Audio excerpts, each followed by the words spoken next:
जो आज तक के कई रिकॉर्ड टूटे हैं, हालात कितने खराब हैं आप लोग दिखाते हो हर रोज। सरकार को कोई फर्क नहीं पड़ता, जले पे नमक छिड़के आते हैं। पिछले 2 साल में तो 12 लोगों की डेथ ही हो गई, कोई डूब के, कोई पानी के अंदर इलेक्ट्रोक्यूशन के माध्यम से, आप समझ सकते हो। रिकॉर्ड टूट गया।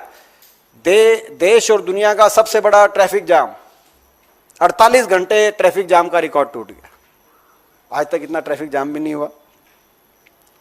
हालात ये हो गए कि 300 करोड़ का फ्लैट बिका है, 271 करोड़ का गुड़गांव में, लेकिन उस फ्लैट वाले को अपने फ्लैट तक पहुंचने के लिए साथ में मोटर बोट भी खरीदनी पड़ रही है।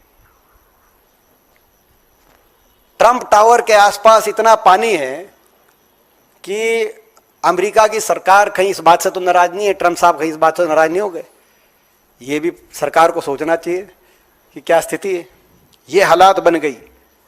हालात ऐसे बन गए कि विदेशी नागरिक सोशल मीडिया पे आकर कह रहे हैं कि सफाई का खुद ही हम अपना सफाई करें,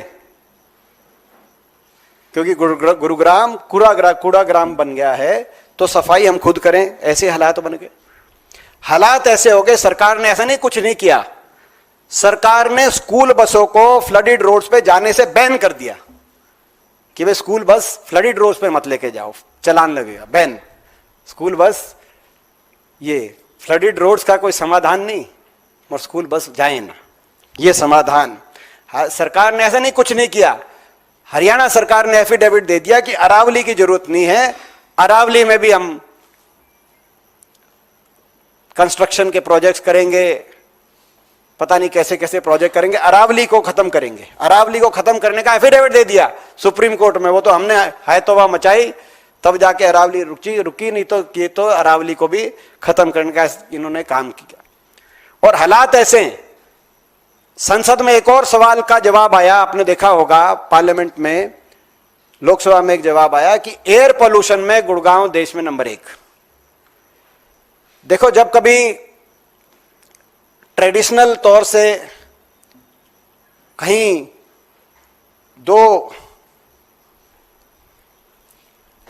आपस में दो टकराव होते थे, दो देशों की, दो दुश्मनों की टकराव जब होती थी, तो 3 तरह से आक्रमण किया जाता था।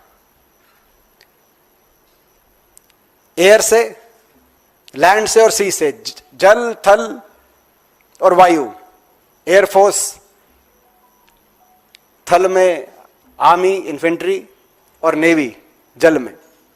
मगर ये सरकार, बीजेपी की सरकार, गुड़गांव वालों के ऐसी दुश्मन छूट गई कि तीनों तरफ से आक्रमण कर दिया गुड़गांव वासियों पे। देश में सबसे ज्यादा वायु प्रदूषण, जैसा कि भारत सरकार ने लोकसभा में बताया, वो गुड़गांव में। जल भराव और दूषित पानी की सप्लाई, वो गुड़गांव में। और थल की जहां तक बात है, आप चलोगे तो सड़कों में जो गड्ढे हैं, इतने मोटे मोटे गड्ढे कि आज मैं देख रहा था, एक ने लिखा हुआ था किसी ने कि पुराने दिनों की याद आ गई, पुरानी जीन्स जैसे जब पहनते थे उस समय की याद आ गई, 80 के दशक की, 90 के दशक की, कि गुड़गांव की सड़कों पर गड्ढे देख के जो सुधरा था गुड़गांव, सवरा था जो गुड़गांव कांग्रेस के समय में, अब उनकी याद आ गई। ये स्थिति है।